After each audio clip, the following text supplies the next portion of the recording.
eu poderia mostrar algumas coisas. Eu gostaria de apresentar às pessoas que nos assistem Sim, pois não. uma pessoa que morreu na década de 50, o Dr. Auguste Rollier. Então, vou passar a fazer uma apresentação aqui. Só um instante. Vamos ver se eu Compartilhar a acerto. tela, né? Sim. Tá dando para ver, Dá, tá dando. doutor? Doutor Auguste, Então, 1870. Auguste Rollier. Rollier. Auguste Rollier é um médico que viveu entre 1874 e 1954.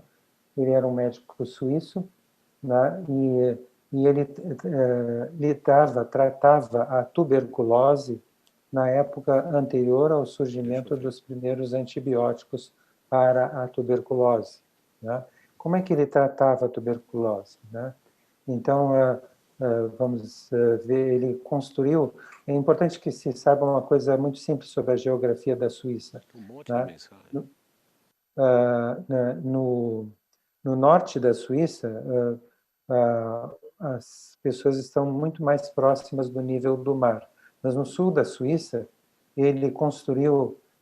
Existem os Alpes suíços, né? São localidades que estão situadas acima das nuvens, e por isso tem sol o ano inteiro. Sol o ano inteiro, mesmo no inverno. Então, o que ele fez? Ele tratava a tuberculose com exposição solar. Vocês veem aqui no lado esquerdo, onde eu estou mexendo com o meu cursor, espero que estejam vendo, que ele construiu 36 prédios nos Alpes suíços com essa arquitetura. Aqui você vê que eram prédios que tinham sacadas Solário, né? amplas. Sacadas amplas, onde ele colocava a cama dos pacientes e os pacientes a tomarem sol. Ele tratava a tuberculose com exposição solar. Ele acreditava que o que curava a tuberculose era a exposição solar, era o sol associado ao ar da montanha. Hoje, vocês veem ali no canto superior direito que esses prédios viraram hotéis de mountain bike no verão e de esqui aquático no inverno.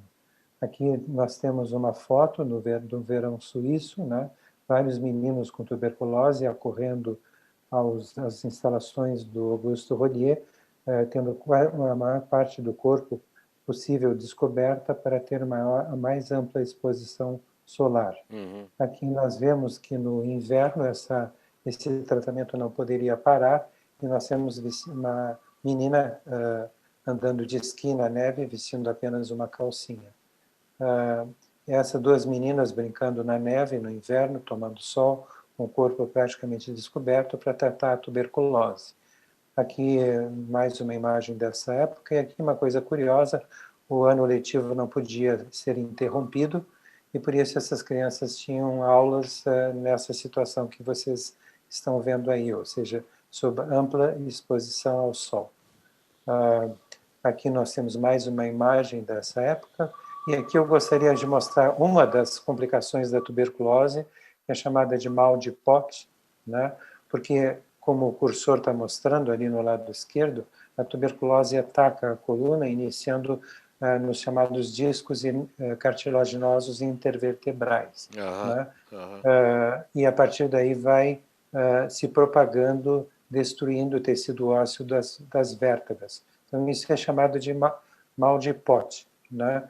Aqui nós temos um desenho do século XIX, onde quando a tuberculose era o mal do século, né? Aqui nós temos um caso recente, né? Para ver a seriedade dessa situação.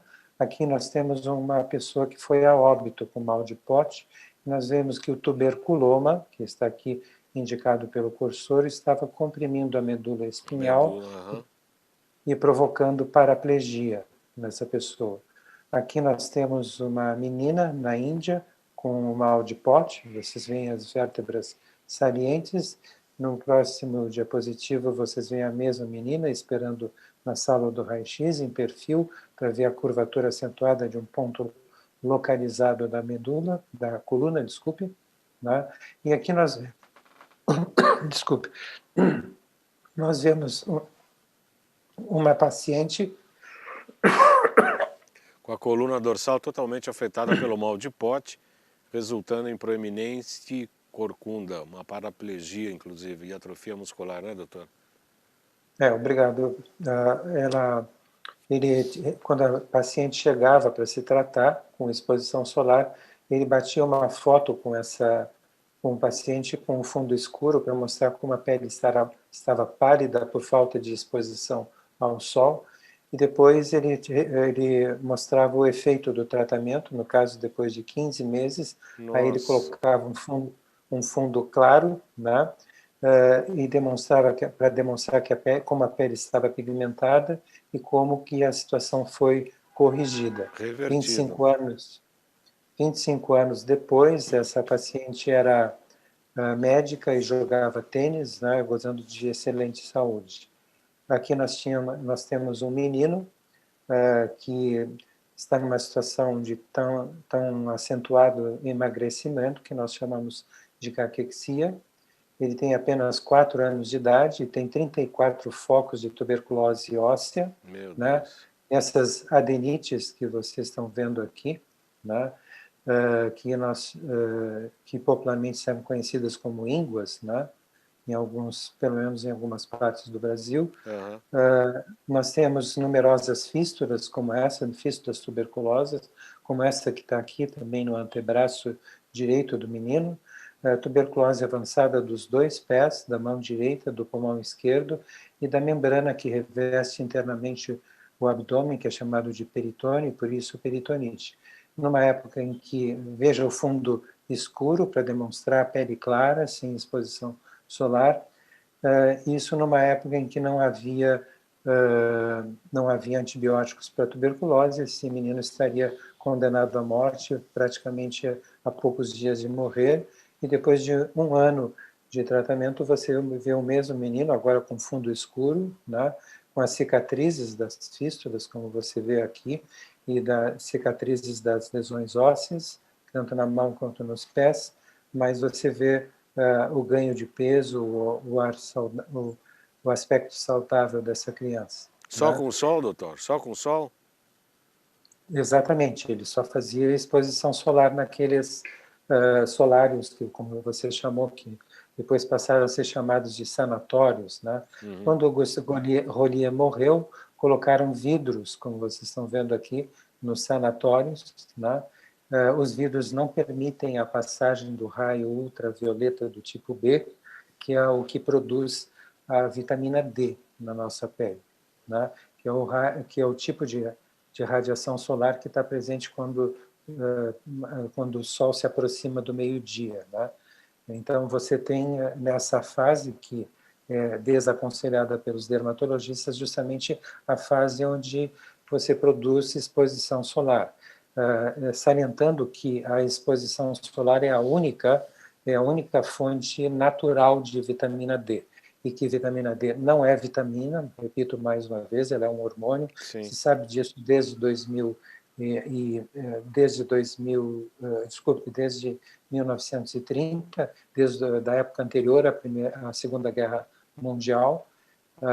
Um químico alemão demonstrou que ela tinha a mesma estrutura dos hormônios esteroides, então ela é um hormônio esteroide que pertence ao mesmo grupo da progesterona, do estrógeno, do cortisol, da testosterona. Nós estamos falando de um hormônio, e o fato de ela ser produzida basicamente na pele, vitaminas não são produzidas pelo nosso organismo, elas têm que estar presentes nos alimentos por não serem produzidas pelo nosso organismo. E a vitamina D, para você produzir a mesma quantidade de vitamina D que você produziria por 10 minutos de total exposição ao sol sem o uso de filtro solar, produzir por alimentos, você teria que consumir 250 gemas de ovo, 85 copos de leite ou 13 postas de salmão. Isso indica que ela definitivamente não é vitamina, e é lamentável que, tendo sido descoberta como um hormônio já na década de 30, essa situação não tenha sido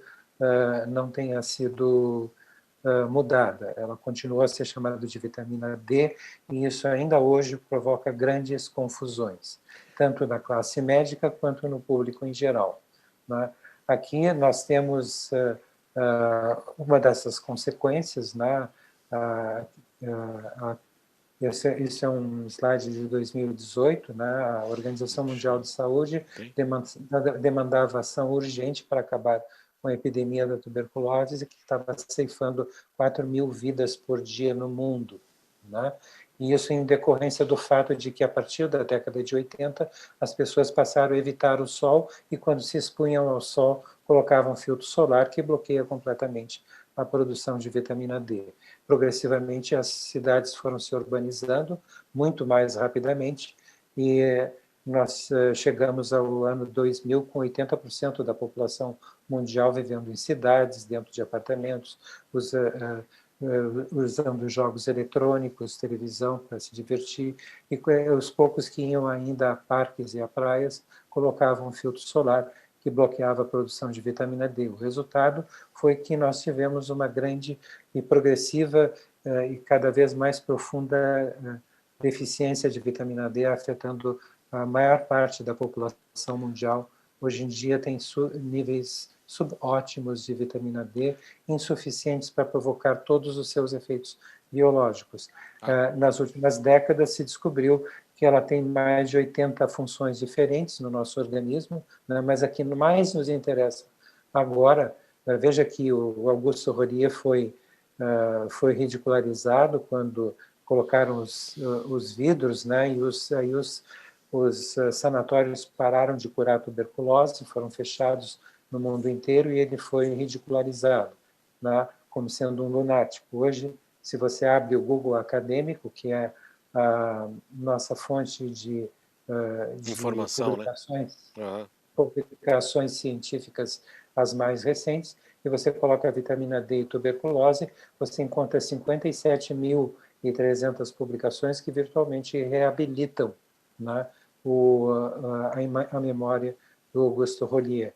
Agora, isso se deve à função da vitamina D no nosso sistema imunológico. Você vê, se eu coloco aqui no Google Acadêmico Vitamin D e Immune System, eu tenho 256.000 publicações, né? Agora, demonstrando que ela é a reguladora do sistema imunológico. Então, o que aconteceu e que contribuiu com todas essas epidemias e redundaram nessa pandemia? É o enfraquecimento do nosso sistema imunológico devido à falta do seu grande potencializador e regulador, que é esse hormônio erradamente chamado de vitamina D.